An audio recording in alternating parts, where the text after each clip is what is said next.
Welcome into the PHNX Sun Devil Show, brought to you by the one and only DraftKings Sportsbook app, America's #1 rated sportsbook app. Don't forget to hit that like button, subscribe wherever you get your podcasts. I'm Anthony Totri, joined by Shane. Shane, a very busy morning, ASU football news in regards to the investigation this morning.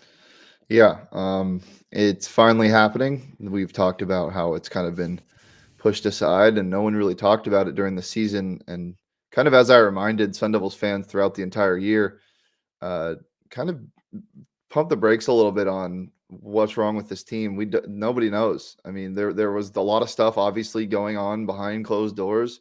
The players and the coaches are the only people that know what's happening in the locker room, and clearly that was true. I mean, this isn't something that they were just fired and people resigned this morning randomly. Like, this probably had been talked about for a while. It's now just getting to the public, and where do we go from here? Yeah, that's really it. Just to get into the big points this morning. So the 3 ASU coaches that were put on administrative leave in August: wide receivers coach Prentice Gill, secondary coach Chris Hawkins, and then tight ends coach Adam Breneman. Breneman resigned Monday. The other two were fired in mid-January. Again, this report coming from Sun Devil source. And then Zach Hill, ASU's offensive coordinator, resigning after 2 years in his position. So a lot of shoes to fill now going forward. Is this something that we had expected, that it would come down, this many coaches would fall kind of at the hands of this? I was expecting a lot of these kind of smaller, running like positional coaches. Yeah. Because those guys were talked about as people inside of the rooms where the stuff was going on, traveling outside during COVID restrictions, what have it. But the Zach Hill one is really kind of the one that sticks out to me, obviously, the offensive coordinator, because all of these guys that were either resigned or administrative leave, what have you, they were all kind of expected to have their interim guys fill in, and you kind of assumed that they were done. But like Brian Billick probably isn't going to step in as the full-time offensive coordinator. So maybe it's a Marvin Lewis kind of thing, as we were talking about earlier. But that's like the biggest shock to me, because yeah, it's just a bizarre morning. Yeah, and I mean, before we get into more in the nuts and bolts of that report, just going off of what you said in regards to Billick and where does ASU kind of go from here with the OC position, that's a big position to fill at this point. Spring ball right around the corner. A lot's been made of Jaden Daniels in his last season coming to ASU. So there's a lot on the line with these next couple months, next couple weeks. And it really, now that we've seen kind of the back end of this week versus where this week started with ASU football in regards to Brian Billick, it makes me wonder just a tad of how much that was a conversation in Billick coming to ASU. 100%. Because that's definitely something you feel like, if you're Brian Billick, that's something that you are probably asking.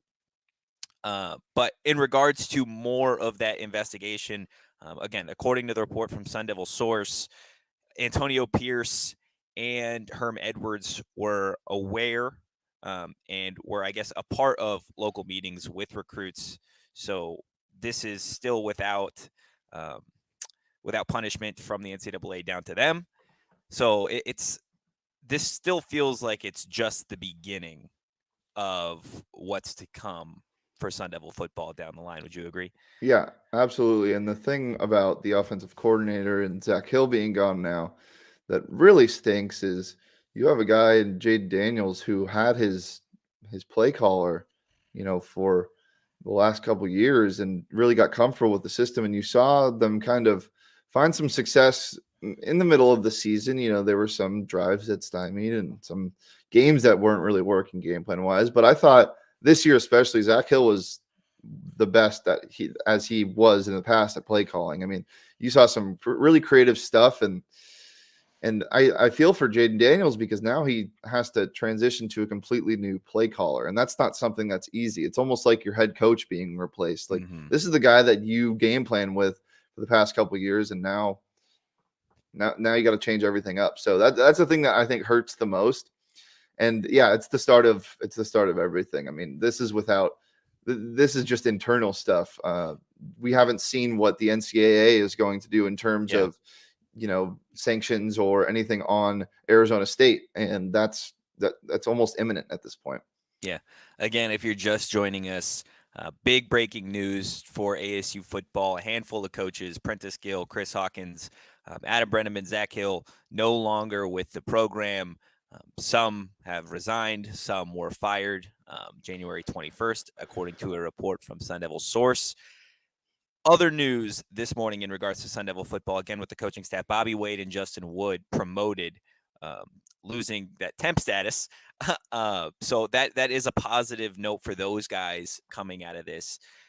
How do you feel in regards to that spin, right? Obviously, this morning with the multiple reports of, okay, again, the big news we can agree on, Zach Hill, offensive coordinator, no longer with the program. ASU trying to push that in the corner a little bit and bring out, hey, but these guys are now promoted to full-time positions. Do you think that they can step up and fill such a big role kind of right off the bat, or do you think again it's just kind of a waiting game to see who officially replaces them? No, I mean they were interim guys. I mean, they'll be able to get the job done. I'm not really worried about that. It's just it's really the glaring hole, and your recruiting being affected so much. And not only does ASU football have to focus on who they're going to replace at these respective coaching positions, if at all, Mm-hmm. but they also have to remember that there's no really stable recruiting class after you have to replace like half of your starters. Yeah. So this feels like a changing of the guard for ASU football, even though Herm is still at the helm. You just got to speculate that this is not the end of it.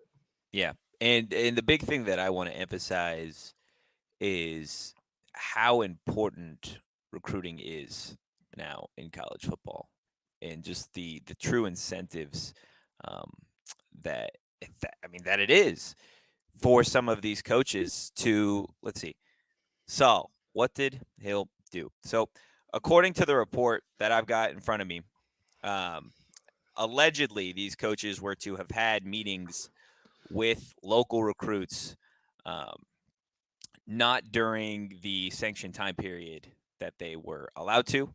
Um, so, and it's not just Hill. The amount of coaches that it seems to add up to is kind of frightening in regards to Arizona State. It doesn't seem as if many coaches followed the rules in regards to the NCAA report. Um, so that's what Hill did. Again, So same. Go ahead. the school is notified by the NCAA concerning Hill's involvement with all of that. And on Thursday, Hill met with his attorney. That's coming from the Arizona Republic, and the findings that were shared by the school led to Hill's resignation. So, just things coming up right now that I think the school and the NCAA kind of assumed, but you're getting real concrete evidence now, and I think that's what's leading to what's happening. Yeah, and again, these are all, like Shane had mentioned, internal um, decisions so far. The NCAA hasn't released or handed down any punishment yet for what's gone on at ASU in terms of the recruiting allegations.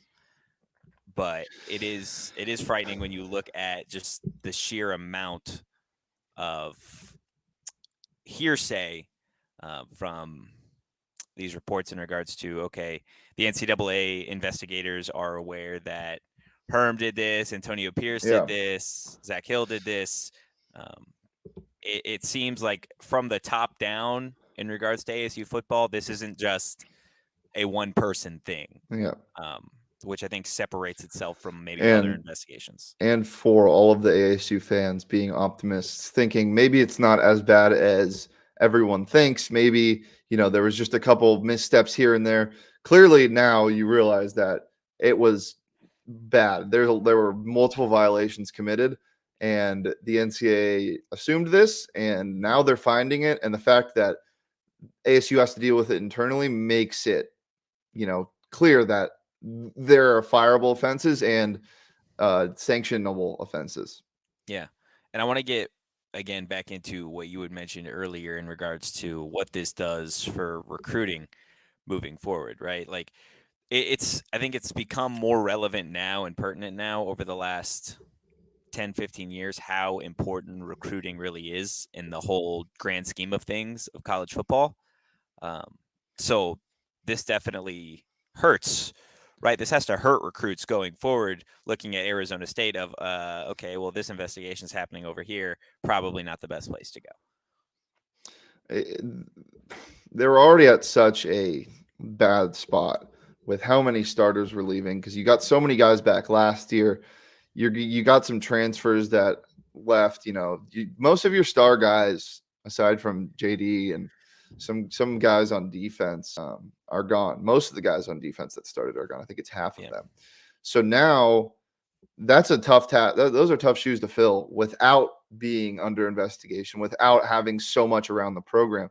yeah, Now you're thinking about it and you're like, okay, we're we this Sun Devils team needs X, Y, and Z. But to get X, Y, and Z, you need to have a strong recruiting class. And to have a strong recruiting class, need less noise around you. And ASU has a lot of noise around it right now. And that's without scholarship sanctions. That's without, you know, everything else we don't know. And I guarantee there is a lot about this. Here is something that we haven't touched on. Ray Anderson. What does he see in this? What did he hear? Where was his viewpoint? Did he know a lot about this? Did he allow this to happen? What do you think Ray Anderson's involvement in this, if at all, was? Um, so again, nothing that I've seen Yeah, or read has put Ray Anderson at the forefront of this, has put his job on the line. Um, so I personally have no idea what his involvement was. I would probably like to personally not speculate yeah, on his part in this, but as I sit here, we are well aware of his friendship with Herm. Um, so for me, it would be difficult with their friendship to just kind of assume that they didn't have any involvement at all. But like Jacob saying, I imagine with all this coming out, that at some point Ray Anderson or the university as a whole will have some sort of statement on Sun Devil football. yeah, for sure. And he might not have known about this at all somehow, but you just got Yeah, to think there's a lot of tension with Ray Anderson among Sun Devils fans, not liking certain hirings and such, and thinking that he isn't the right guy to be yeah, the AD of ASU. And now this happens, so all people are going to talk about is Ray Anderson for the next couple weeks. I feel like. yeah. Again, if you're just joining us, a lot of breaking news in terms of the NCAA investigation into ASU's recruiting allegations. A handful of coaches, most notably offensive coordinator Zach Hill, um, no longer with Arizona State. That leads me into kind of my next question, Shane.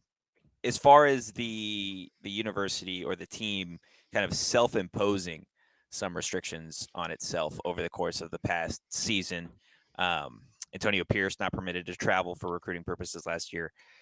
What do you think that does in terms of do you think that has any impact into what the NCAA's final investigation and final punishment is?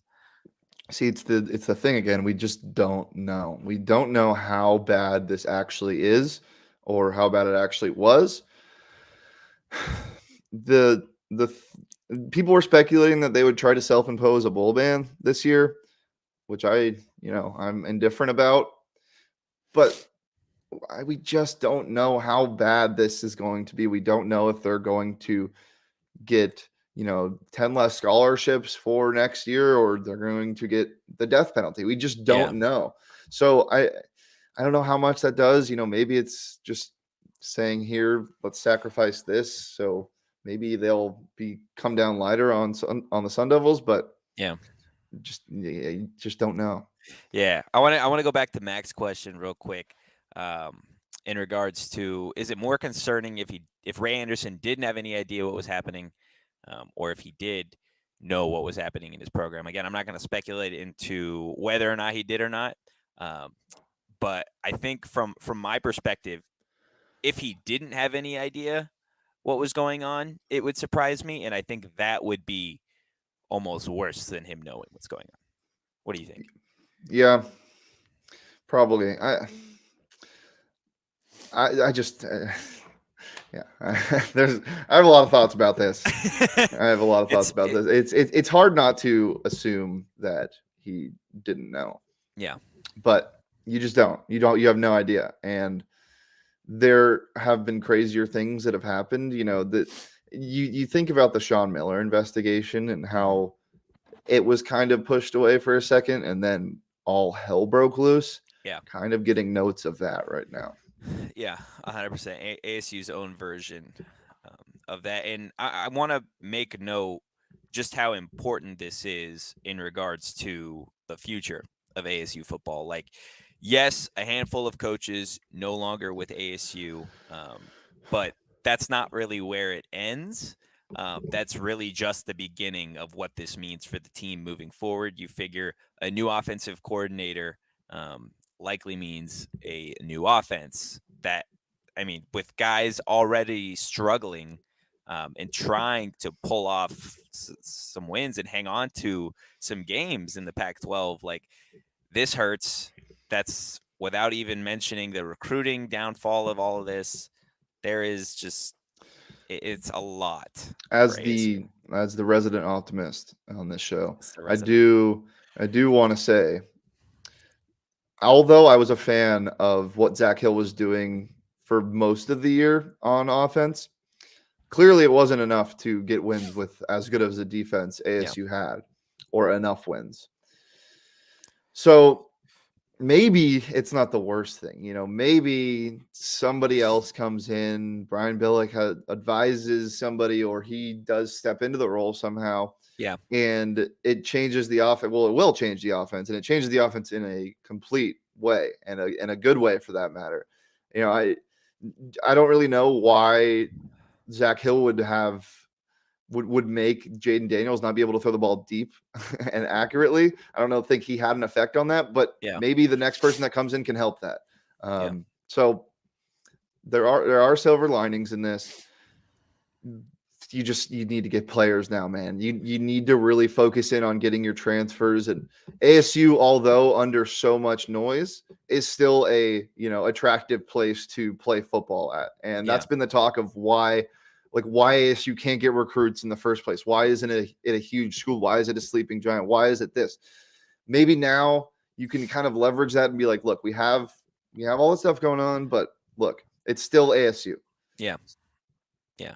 And there's more of the Sun Devil source report that I just want to get out there in case people aren't aware of it, is that the expectation is ASU will have um, more restrictions in terms of recruiting. The expectation is a reduction in the number of scholarships they allocate toward the 85 limit, as well as fewer official visits, recruiting travel days.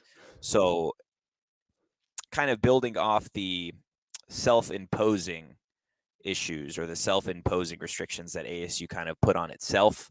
Um, the expectation is that the NCAA will hand those down, but I think if you're looking from ASU's perspective, right, kind of doing this, going in advance of these restrictions by the NCAA, you are trying to almost find a way to make it work in anticipation of what's to come.